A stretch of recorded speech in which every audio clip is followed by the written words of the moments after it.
The following podcast is a presentation of Project Entertainment Network.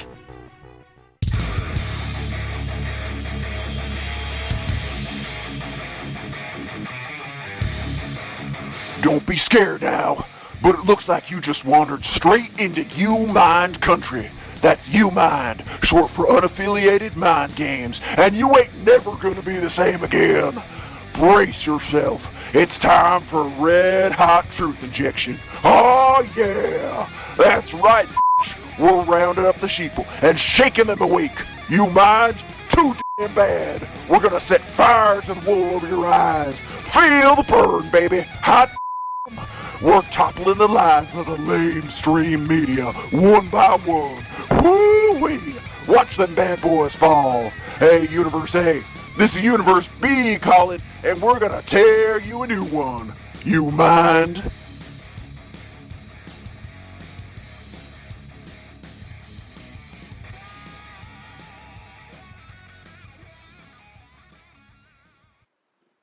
Okay. Hey, everybody. This is our second time doing our Q&A for the update episode of Creeping Wave Radio, following the William S. Burroughs episode. Yay.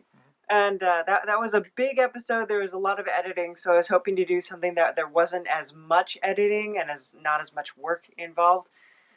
But this one's turning out to be a little bit labor intensive. It was editing as far as putting it on, getting it on screen. I still gotta overlay pictures and everything. Yeah, getting pictures on. So yeah. I think she didn't have to edit the stories themselves at all because they were really good. No, but I had to get the voice out over, and I had to put the pictures together, and then right. and so we're doing an update episode. We have holy light coming in from the back, so that's kind of nice, and from the closet, the bathroom. Yeah, always in the bathroom. Well, the throne's in there, so we should have the holy light too. Yeah. So this should be a fun episode. So we have the questions that were submitted here in the handbook for the recently deceased. So that is very exciting, I think. We're trying a little bit different setup because we don't have a lot of space on my desk, and so I always have to sit way too close to the ring light, which either like blasts my face out or like emphasizes all the like architecture of my face. So Tangent. Yeah. No tangents. All right. So, but we're trying a different setup. Is letting you know. Obviously, you'll see it. So, Okay. So, our first question comes from Jack Thomas of the Just Conversations podcast. Hi, Jack. How are you? And it is a 3-parter. Are you ready for this? Okay. Let me get my coffee. Get your coffee. So it's a long question, and it will involve a long answer. So, how long have you and Scratch been together? 8 years. 8 years. And some change. About 8.5. And that's if you mean me and Scratch, as in the people behind Creeping Wave, the people who run Lucid Nap Productions. Scratch and Nap from the show, you have to listen to the episodes. But yeah, it's about 8.5 years. We actually met on a boat and ship. On a ship. That's right. Yeah. So and you were crew. I was crew. God, and you would have been slapped. I was crew and living history and videographer and second watch, and I had a lot of jobs there. So I used to work at the Maritime Museum of San Diego. I didn't start out working there. I had actually been. I started coming there around like 2010. Because I was trying to research a book that I was working on, because I had been in unemployment. I basically, my skill set is mostly in multimedia, videography, stuff like that. And so it was really difficult at the time to find somewhere that they wanted to hire you on as like an in-house editor. So you had a lot of free time. I had a lot of free time. And so I was writing a book, and the book eventually turned into Lost Bread and Creeping Wave Radio, and obviously the stories evolved, but yeah, and so part of that book, and that's actually going to be introduced just like the slightest bit in the new season, if we complete that. Part of the book dealt with a bunch of sailors from Nova Scotia, cursed sailors from Nova Scotia, and they, I can't give too much away because it's going to be in the next season. Yeah. So I was doing research on sailing, but then on sailing tall ships and schooners and things like that. And I kind of realized that you can only go so far with just reading and getting the terms down and everything. You kind of have to invest in, practical skill set. And I don't actually know what it feels like to sail, or, well, I do now, but I didn't at the time. And what the labor and so I had a very romanticized notion that, and I was like, I got to figure out what it's really like. And so I called 2 separate places at the Maritime Museum. I called the volunteer crew, which they basically, all the antique ships are maintained by volunteers who come down on the weekends. And they, sand and clean rust and basically make sure that these ships are in ship shape. And then that's what they do. Mm-hmm. They also sail. They sail them. Yeah, some of the ships go out on the weekends for tours. They do. And we and actually then once a year they try and get the Star of India out. Mm-hmm. And she's the original thing, built 1863. Yep. 70+% original. Yeah. Mm-hmm. She still sails. She is, and to give you an idea how old she is, I think is it 3 days after the Gettysburg Address? Something like that, or a week or something. It's in that time frame. It was when she went on her maiden voyage, I believe. So it's a very old ship. But I called there, and then I also called the Napoleonic dance team, because you might know from my name, I'm really into what's considered to be Regency era England or Napoleonic era France. And so that time period is really of interest to me. So they had like a dance, a group. I keep wanting to say dance team, but you guys don't compete with each other. No. And I called in, and I did not get a response from the dance group at all.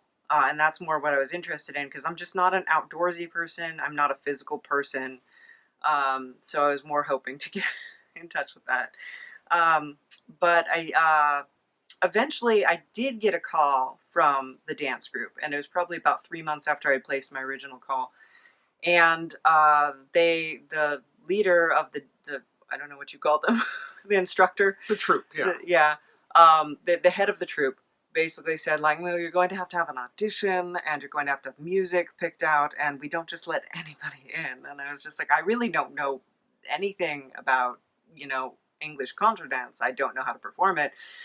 And he's like, oh, any dance piece will do. Ballet would be a good choice. And I was just like, yeah, have you seen me? That's not going to work. But the dance that I did know how to perform was Morris dance, which is a very, very ancient English style of dance. It's very frolicsome, lots of leaping and juggling of handkerchiefs and bells tied around the legs. It's normally performed by a group of men, and they'll do it at like May Day celebrations. Henry VIII actually brought it into the court. But it had been performed well before then. Well, needless to say. So I was like, I can do that. I can practice a piece. It's normally not, you can do it by yourself. It's not usually how you do it. And so I was kind of like, I'll do this. I'll do this Ren Fair shtick for everybody. And so I got there. I had my piece prepared. I was all dressed, and I had the bells on my legs. And I performed my piece. I'm doing my handkerchiefs, and I'm prancing and leaping, and they were hardly unimpressed. That was not what they were looking for at all. But you told me later that a thought had occurred. They also invited me the same day. But he didn't. But I was picked up because I was lounging around the gift shop, and I Mhm. happened to be a guy. He didn't have to audition And because they're he like, was "Come on up and dance, because we more need masculine. guys." Oh Because at yeah. that time they were actually had at least one or two of the women dancers had to dress up as males clothing. to do it. So Mhm. they were starving for guys. So That was not offered to me. So I got a collect $200 card on that one. So yeah. So he just came in and and so I'm sitting there watching this person dance around in green with flowing handkerchiefs and bells, and just kind of going, what? and your heart said, "I shall marry this dancer, this fine little Morris dancer." That is. Well, that's a thought. That's exactly the thought. Exactly the thought that you had. So I would show up for the dancing, but I mostly was showing up for you because I really enjoyed talking to you.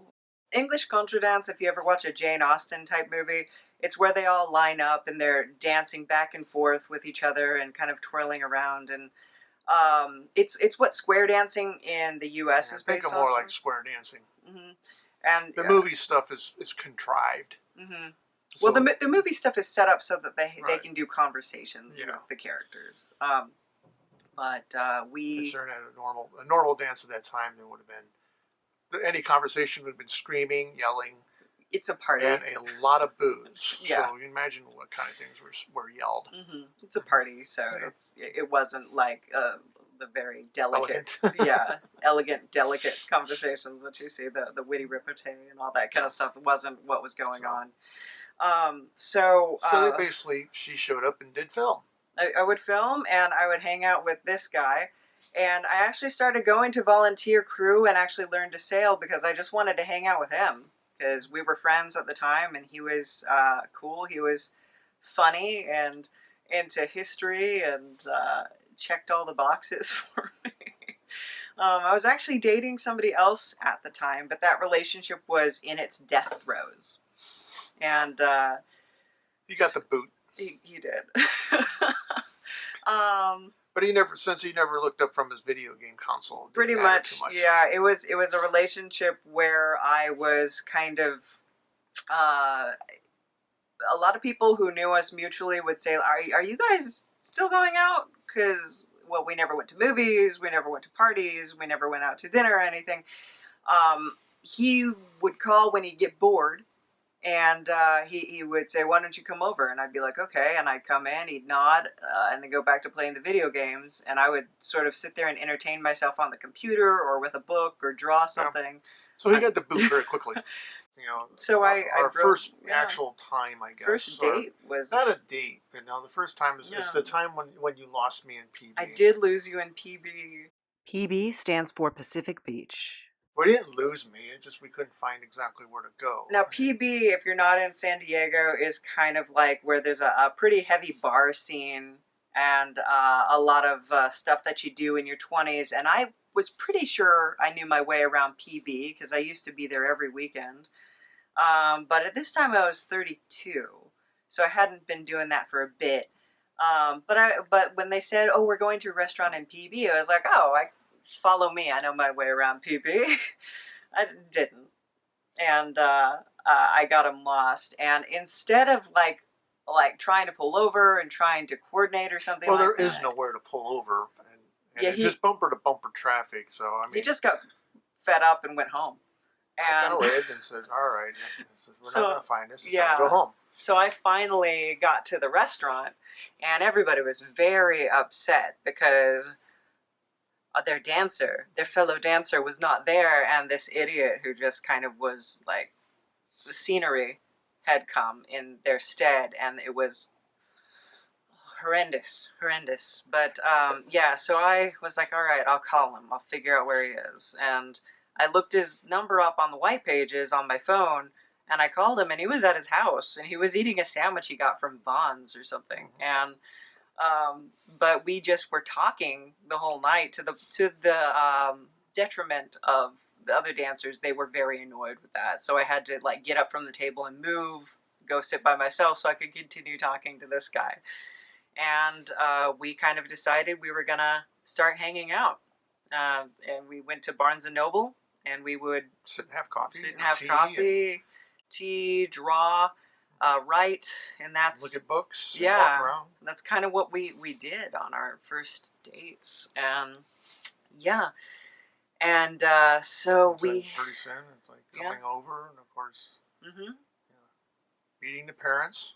Yeah, that was a weird day. Which the parent, I say, most young men are might be very, at least the intelligent ones, might be a little, apprehensive or scared about meeting the father-in-law and the mother-in-law. Yeah. And, but, I'm a little older, so it's just like, okay. It's not your first rodeo. Yeah. So, but, I mean, it was kind of an awkward situation, if you weren't me.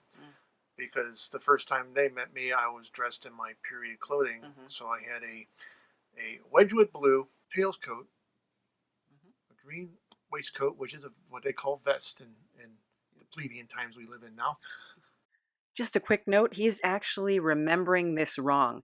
This is the outfit he was wearing the first time that he met my parents. The outfit he's describing is actually the outfit he wore to another special occasion that we'll be talking about on here. And the picture, that is, if you're watching with video, you'll be able to see it, that I showed of that outfit. This is the first time I had ever seen it today. A little more about that later on. You looked cute with that. And, and a sock, a silk ascot kind of thing. And then breeches, which are not shorts, but they're basically like knee-length pants. Knee-length pants. And then stockings. And ballet shoes. Ballet shoes. Yeah. Or jazz shoes. Jazz dance shoes. And so he was dancing around the deck, and my parents, from my description, which was he's older, graying hair, short. They were looking for someone that looked like her dad. who is older with graying hair, short. So they found him, and they went over and introduced themselves. I was not there. They just took that upon themselves to do that. But anyway, we wound up sailing on the Surprise together, which is the ship from Master and Commander. It is not the actual Surprise, which was a captured French frigate. This is more of like an English style, because it's the round bottom, and it's a reproduction of the HMS Rose, actually. Yes, it's the HMS Rose. 1760s. Yeah. So it's a bathtub. It's like a floating bathtub. But we're diverging. Well, we wound up sailing together, and that was cool. That was a cool thing that not a lot of couples do. And then we, 6 months later, we actually. Well, you gotta set up the scene. Yeah. We were at the in-laws, and your sister was over there, and they had recently. Not recently, but within the past year, they had gotten married. It was one of our dates. Was going to the wedding. Yeah. And so we're all sitting there in the living room looking at a slideshow of various photographs from the wedding, and suddenly this picture of a sonogram shows up. And sister's like, surprise, I'm pregnant. Yeah, she was. With a super cute niece. And then I have nieces and nephews from my brother. No, you have 3 nieces. You don't have any nephews. No, I don't have any nephews on that side. I got a whole bunch. I got some here.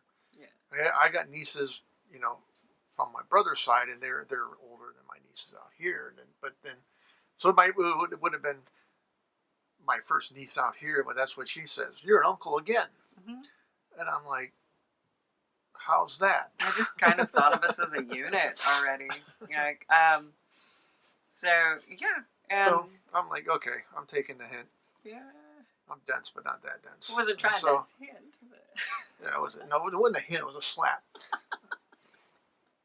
And so that night, or I think the next day, I'm sitting there looking for rings. All right, what's a good ring? Because I really don't know what it tastes. So I kind of looked through drawers, and it's all a lot very theatrical kind of. I like costume jewelry. Yeah. So I'm like, all right, this is not helping at all. So I'm like, what kind of ring do you think you'd like to wear? And she's like, And of course, she describes something that's akin to like a Super Bowl ring, which you ever see them are like this big. I like opulence. I like opulence. And jewel encrusted, And I'm like, trying to think of something that's a little more everyday use. I would wear it every day. I wear this ring every day. Oh, I don't know if you can see that. And it's quite a large ring. But, yeah. So, the ring thing went unaddressed for a while. Mm-hmm. So I think that Monday we were out we were going to go see a presentation by Write Out Loud, which is an excellent program they have here in San Diego where they do. Just got to adjust this right now. Hold on. We're good. Where they do, literature readings. And I think that particular night was about animals Yeah, it was about animals. Yeah. Animal adventures. And so you can take it away. Yeah, and so we were eating dinner at Bara Bara before the show. In Old Town. Yeah, in Old Town, California, which is another one of our favorite hangouts. And it's one of the only places that serves absinthe just on the regular menu. And that's one of my favorite drinks. And so he was saying it would be kind of lame to go to the show with my girlfriend. And I'm just like, cool, man. All right. And he's like, but it'd be cool to go with my wife. And I was like, oh, okay. And now he says dropping a hint. It really wasn't dropping a hint because previously I always was in long-term relationships and I never expected it to end in marriage or anything like that. A lot of women talk about like, oh, when we get married and stuff. I was just like, we're just going to do what we do. And I'd been in a relationship for 6 years. I've been in a relationship for 10 years. And they just never wound up being marriage. So it was the concept that he would want to do that, would like want to legally bind himself, to me was a little like,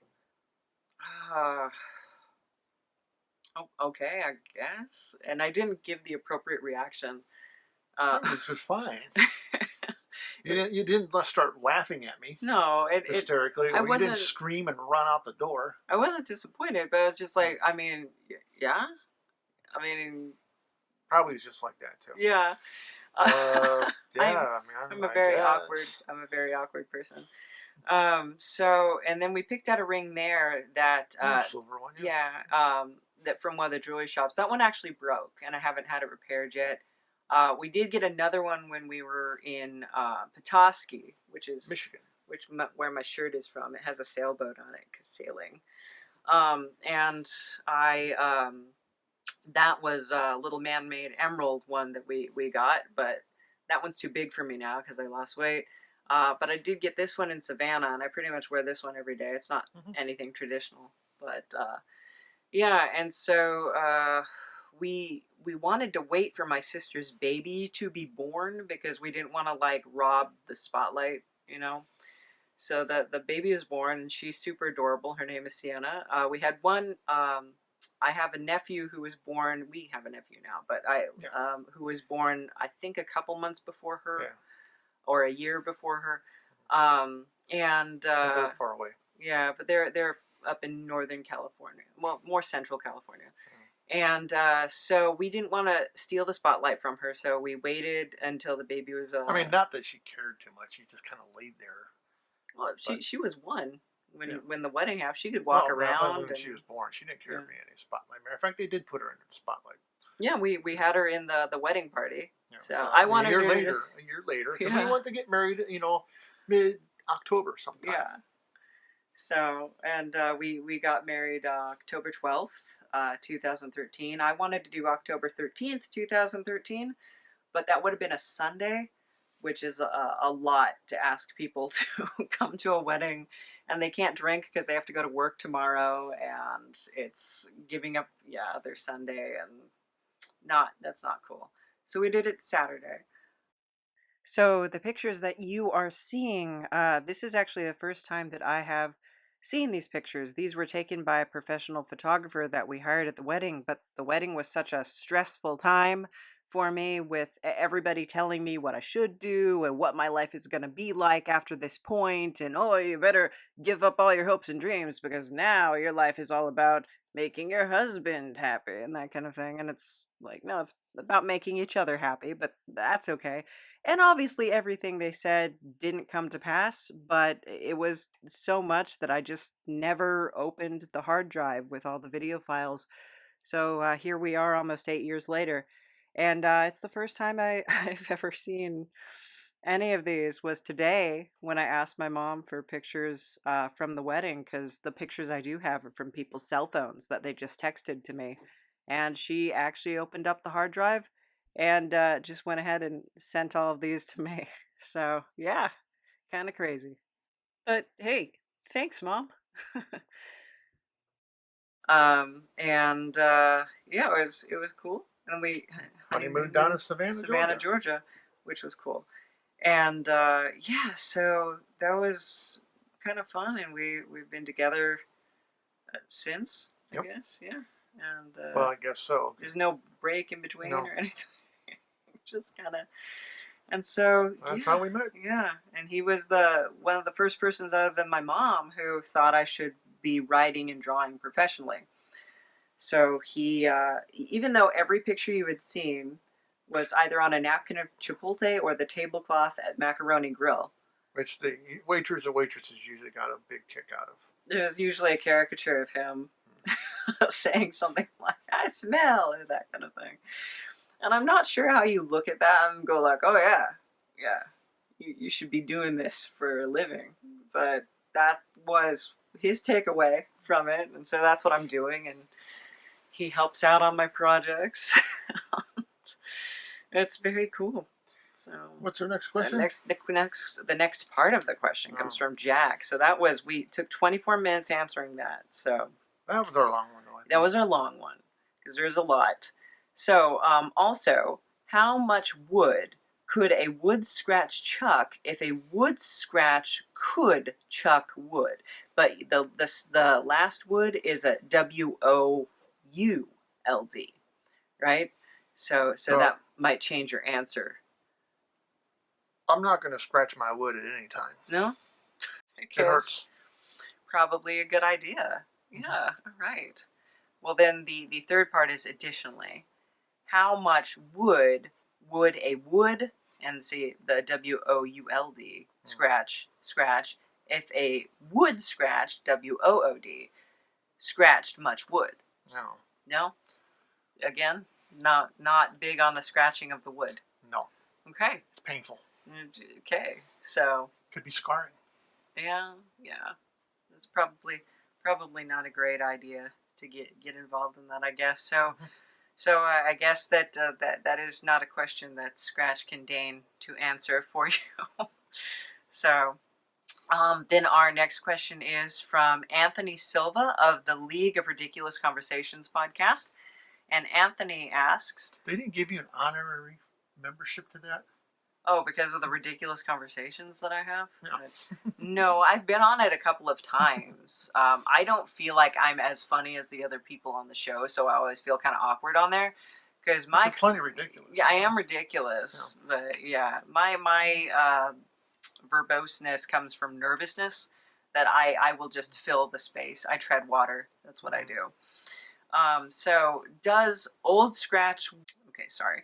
That's reading my own handwriting. Does Old Scratch wear a horseshoe under his cloven foot, or does he go commando on his hoof beans? I'm going commando right now.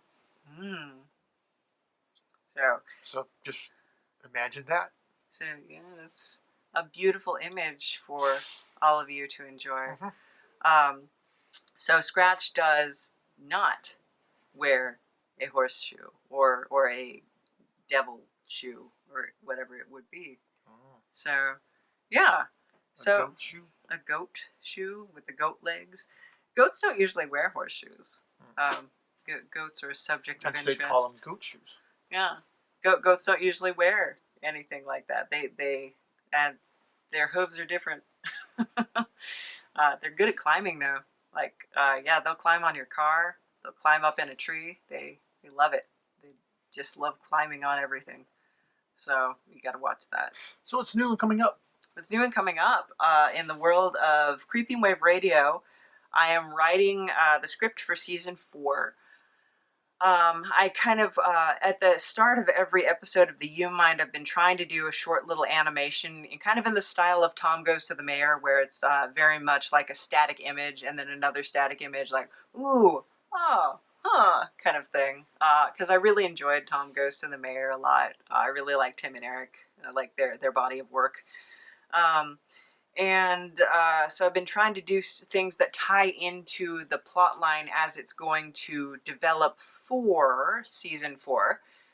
We're hoping that we get to do what we did with season 3.5, where we get to do the 9-episode run starting on Halloween and ending on Christmas Day.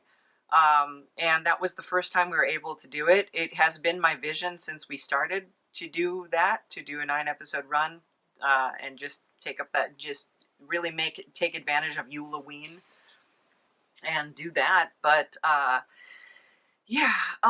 some themed episodes that I have kind of in my mind to do. I might put a poll out to people to find out like where their interests lie, because there's a lot of authors, a lot of comics and stuff like that I am very interested in, but it's also like I don't know how much interest other people have, or if it's something that people could replicate with their writing, with their artwork, that kind of thing.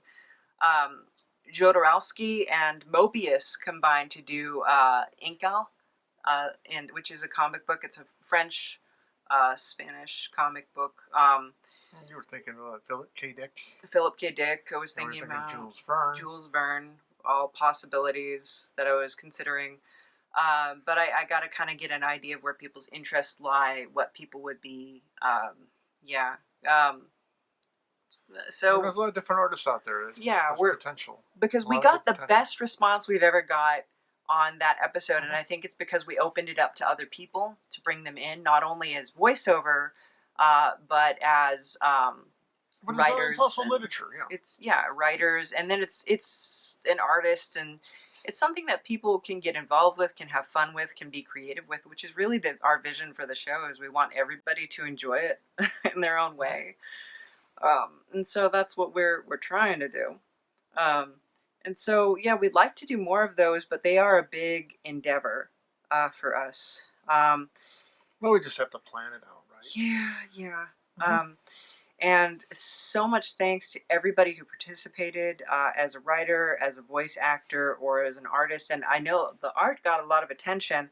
And really the showstoppers were done by Vanessa Cook Farmer, because there's my artwork in there, but then I think that Vanessa Cook Farmer does these original watercolor pieces that were stunning, and I have several of them here in my home, and they're just amazing pieces that she did because she just got inspired by the show, and I sent her the full script, and we actually have an interview with Vanessa Cook Farmer where she's going to talk about kind of her process. Mm-hmm. So, she does excellent work. Yeah, and so we're going to close with that. And hope you guys enjoy. Hope you guys enjoy hearing from her and hearing about that. And let us know in the comments or on pretty much anywhere that you find me, like, what kind of episodes would you be interested in? Are you interested in doing voices for us? Are you interested in contributing your art, whatever your art may be? Like suggestions for authors. Yeah. And honestly, that we can I don't know, spotlight. Yeah. Like we did with William S. Burroughs. And we're really lucky that because we have a video portion for our these episodes, that if you are a dancer, if you're a sculptor, if you're a painter, that kind of thing, we can put your work in there if you want us to. Like, you know, if you want to do a dance inspired by Philip K. Dick or something like that, you want to submit a costume that you did or something, we can put it there. And we would love to do it because this is all about showcasing the creativity of all our listeners and all the people who are coming on this journey with us. So, yeah, I think that's pretty much it from us. Alrighty. So, to you, Vanessa. Okay, everybody. Hey, we are here with one of our contributors for the William S. Burroughs podcast, and that is Vanessa Cook Farmer, whose artwork decorated each and every story. Very amazing You did all of this in like a matter of weeks, didn't you? So I wish. I was sort of like hit and miss yeah. a few times, and then suddenly I came on, and it was like 4 days of work, and I just like powered through it. Yeah. It was actually really fun. I had a really, really good time. Everything was coming up Millhouse, which never happens. Good deal. So I was super stoked to be on and produce the work that I did. I had a great time. Very cool. So yeah, and you're not really familiar with William S. Burroughs at all. No, I wish I was. I'm not a great reader, I'm sorry to say, but I like doing weird shit. Okay. So I'm open to it. Oh, very, very cool. Weird is one of those words that I always feel strange about. That because like weird can be somebody who's quirky and fun, and it can also be the girl who goes to the bathroom in the middle of the produce aisle. So yeah, It's like the word crazy, yeah, where if someone like me with mental illness issues, bipolar, with former really bad anxiety, crazy could be something that would make you feel really bad, or it'd be something that you actually identify with. right. Crazy could be a word that has a really negative connotation, that feels sort of stigmatized and sort of claustrophobic, or it could be something that you actually identify with. I choose to embrace the crazy, the weird, the eccentric, because I just have more fun that way. There you go. Very cool. So let's describe a little bit of the art process. Now, the first couple pieces that you did were based off of the story that I had written, and I just kind of sent that to you. Yeah, you sent me your story, and I had a really good time picking bits and pieces out of that to do 1 or 2 visuals. And normally the process could be sort of fraught with hesitation and sort of like, I don't know if I like this, but everything seemed to be really kind of coming. I was just sort of going. Yeah. And then you said, hey, I probably need a little bit more artwork. I'm like, I will take that challenge. Yeah. Very, very cool. Yeah. And so I just got my board out as a masonite board, and I tape watercolor pieces of paper to it, arches, and I just go. Where normally I would plan something out a little bit more. This time I didn't really have the luxury of a lot of time, and I didn't want to get caught on my own fears of, is this good enough? Is this not good enough? Just go, go, go, go, go. And so I just churned as much as I could, and I ended up actually having a really, really, as I said, fun time. Yeah. I didn't feel any fear or hesitation in things. Yeah, I did get a bit giddy sometimes when it came to a few things, Okay. and I did need to check in with you. Yeah. Yeah.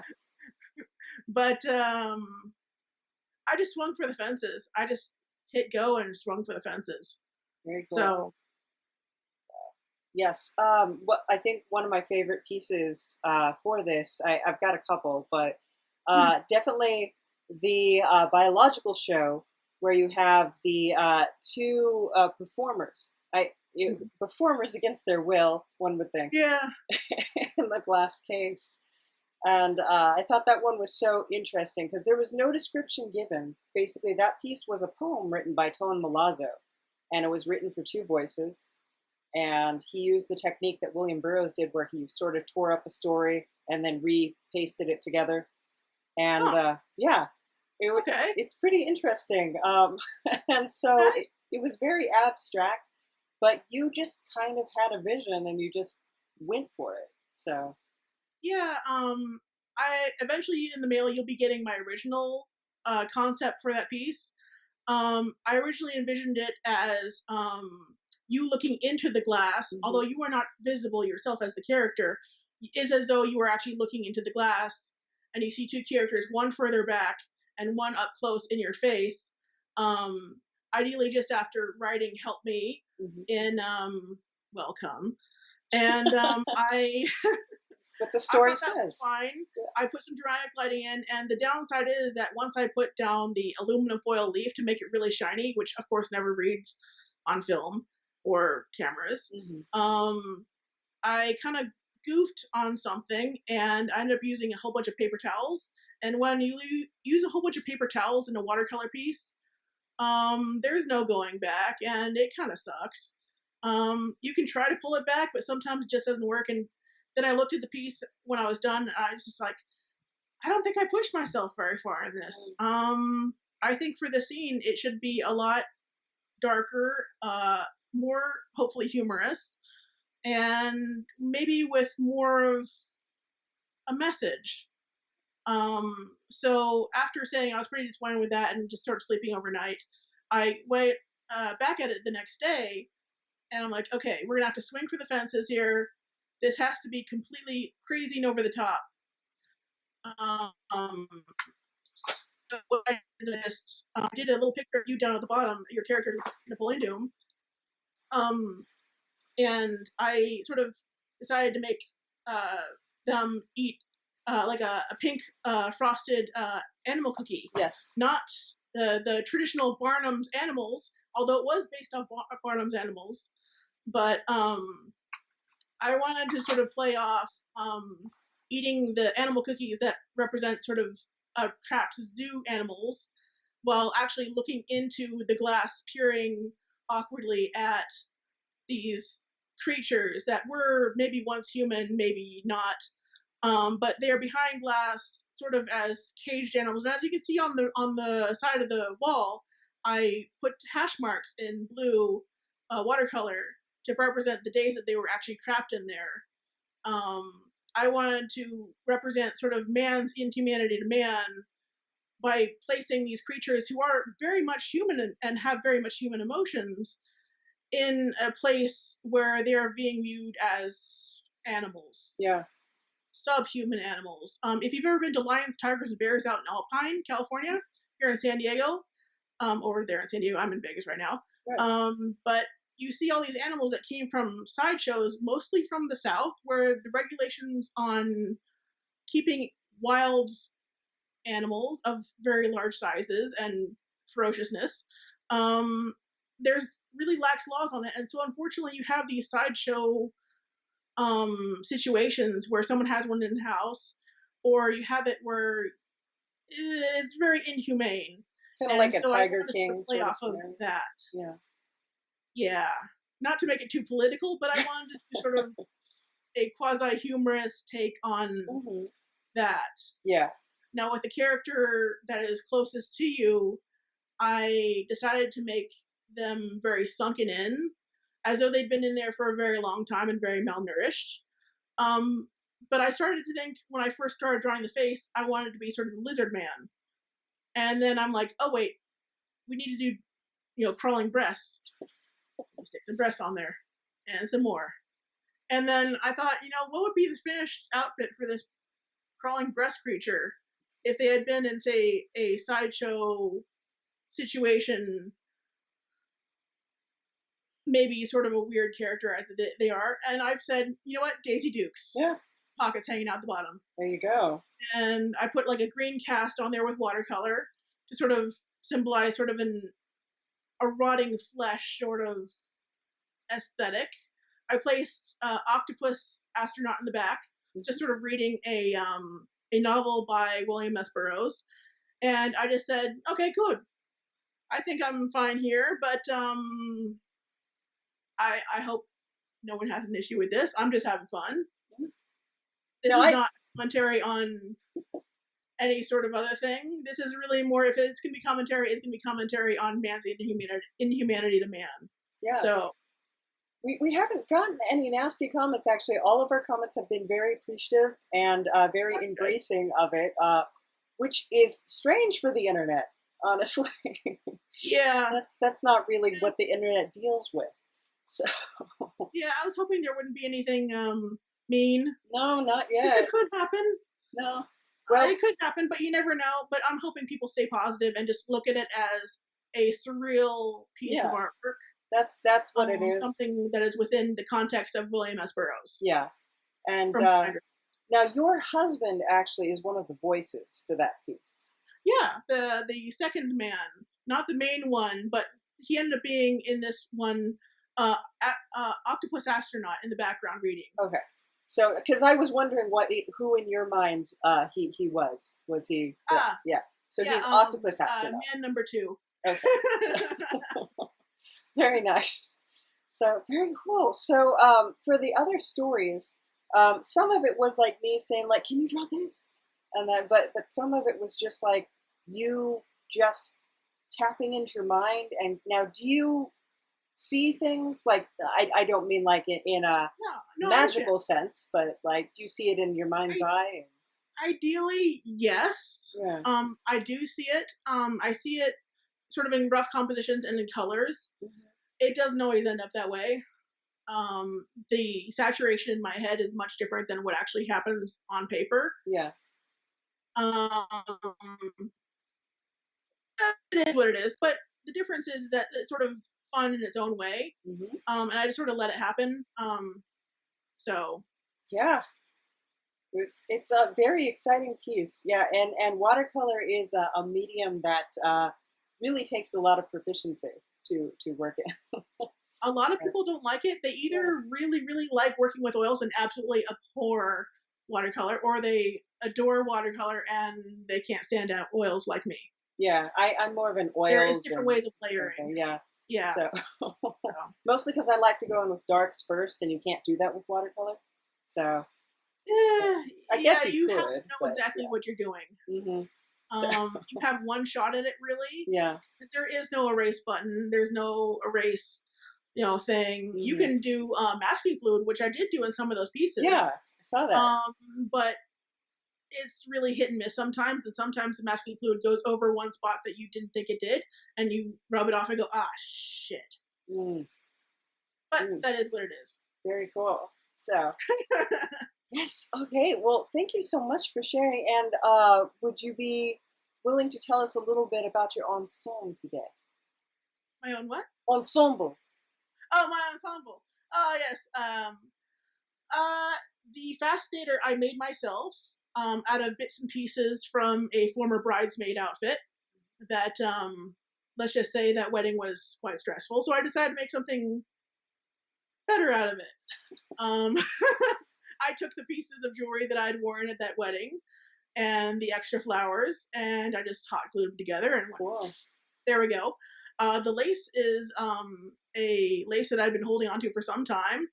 I just cut a circle in it and cut a little thing in there. We're good to go. The outfit, which I don't know if you can actually see, was from Horrorgasm, the premiere of Horrorgasm in North Park, where I made and draped by hand a chiffon shirt that has sort of a glittering lace and sequin applique right here. It's hard to see in this lighting. Oh well. But that's me. I like to be a little eccentric. I like to have fun with my outfit because just why not? Yeah. I'd be normal. It doesn't hurt anybody, so you may as well. So I think a lot of people now with the quarantine are embracing.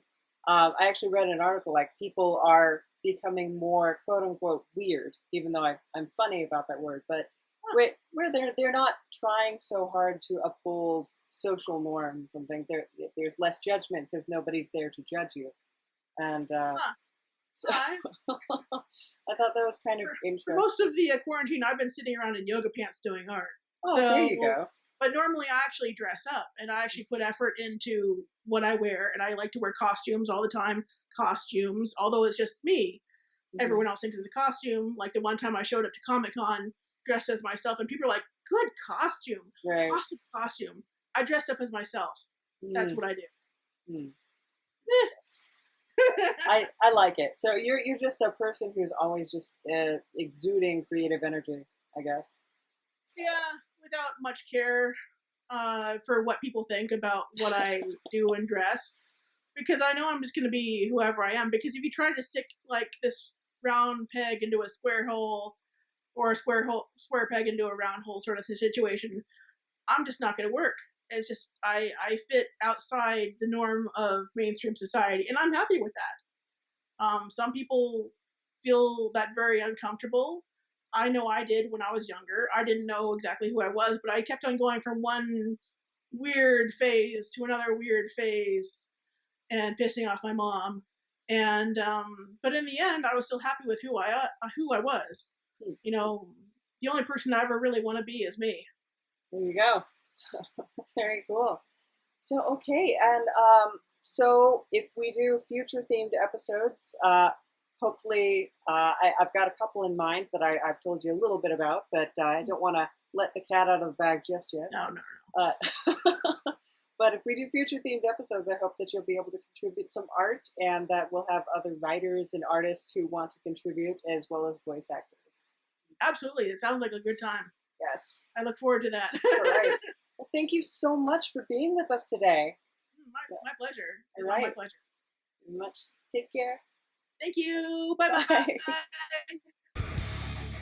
And thank you, Vanessa Cook Farmer of Midnight Epithelium on Instagram.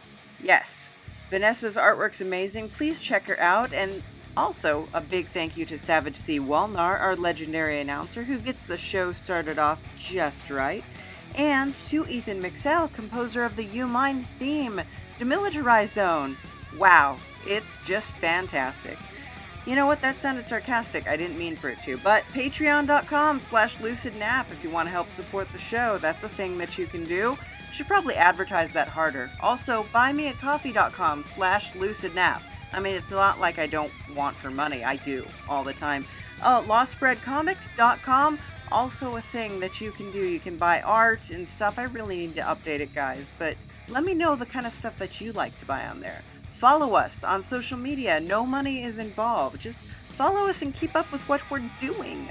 Or you can check out Creeping Wave Radio. It's a fun, sassy audio drama that I write and produce and edit. And yeah, you should definitely check it out. Fine San Diego talent, voice actors, and musicians. It's worth a listen. And it's an ongoing plot that you want to keep up on so that you're not left out of the cycle. Right? Right. So go ahead and give a listen to that. And you know what? Thank you for watching. Thank you for listening. And thank you for just, spending your time with us, because that's a pretty big deal. Considering that we had to record this episode multiple times because the audio quality was just terrible. We live in the weeest of tiniest apartments, and all of our neighbors here in the underworld are literal demons, so they're constantly shrieking and screaming and sacrificing things. It's terrible. So anyway, it's real hard to record.